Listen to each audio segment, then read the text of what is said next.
E aí, pessoal, tudo certo? Bem-vindos! Hoje a gente vai mergulhar de cabeça numa das ferramentas mais polêmicas e, ao mesmo tempo, mais eficazes da nossa justiça, a famosa colaboração premiada. E antes de começar, aquele recado importante: para não perder nenhuma análise como essa, que desvenda o direito de um jeito claro e direto, já segue o Direito Cash. Estamos no YouTube, no TikTok e no Spotify, em áudio e vídeo. Fechado? Então, bora lá entender como a justiça negocia com o crime. Vamos pensar juntos aqui. Imagina uma grande organização criminosa como se fosse uma pirâmide, sabe? Lá no topo, bem protegido, quase invisível, tá o chefão. Ele não põe a mão na massa, ele não aparece. As ordens vão descendo por várias e várias camadas de gente. A grande pergunta é: como é que a justiça consegue escalar essa pirâmide e chegar lá em cima, no líder? Será que existe alguma chave para quebrar essa estrutura toda? Então, nessa análise, a gente vai descobrir exatamente que chave é essa. Vamos começar entendendo o que é de fato essa negociação. Depois a gente passa para as regras do jogo, né? E claro, qual é a grande recompensa que está na mesa.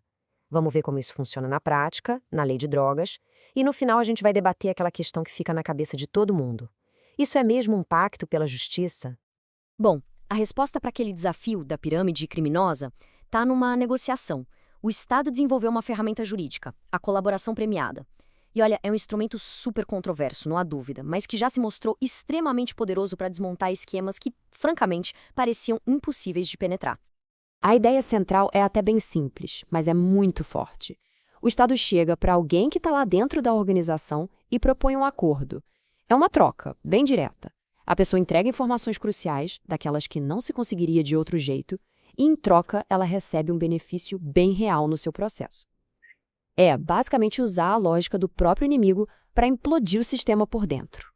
Mas, claro, um acordo com esse poder todo não pode ser feito de qualquer jeito, né? A lei é bem rigorosa e define direitinho as regras desse pacto. Não é só chegar e falar o que quer. A informação que a pessoa entrega tem que valer a pena, tem que trazer resultado concreto para a investigação.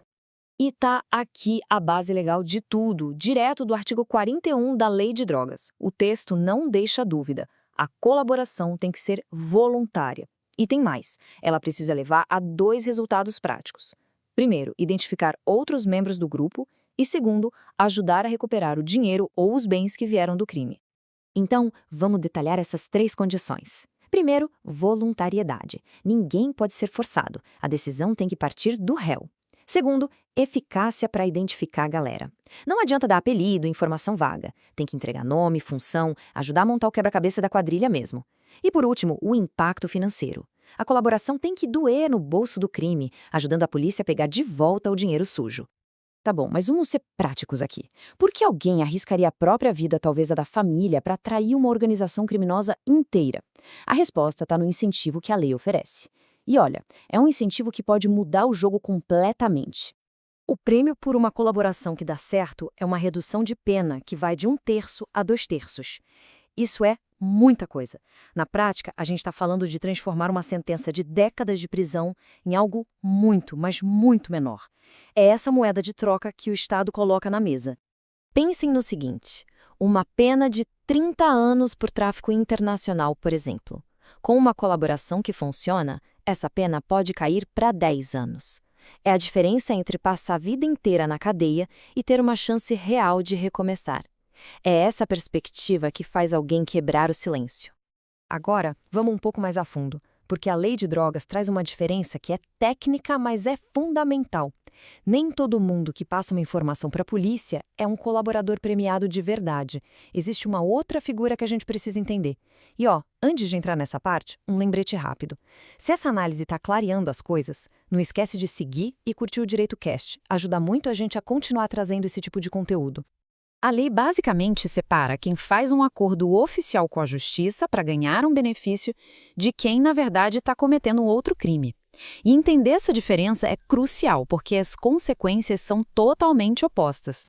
E aqui está a grande virada da história. O colaborador, que está lá no artigo 41, é o réu que negocia com a justiça para diminuir a própria pena, certo?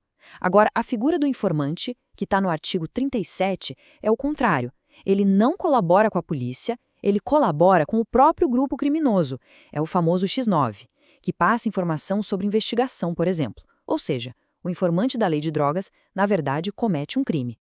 Então, resumindo a ópera, o colaborador negocia com o Estado para ter um benefício. O informante comete um crime ao ajudar a quadrilha. E tem mais um detalhe super importante. Se essa ajuda do informante for uma coisa pontual, eventual, é um crime. Mas se essa ajuda for constante, se virar a rotina, a situação dele piora muito.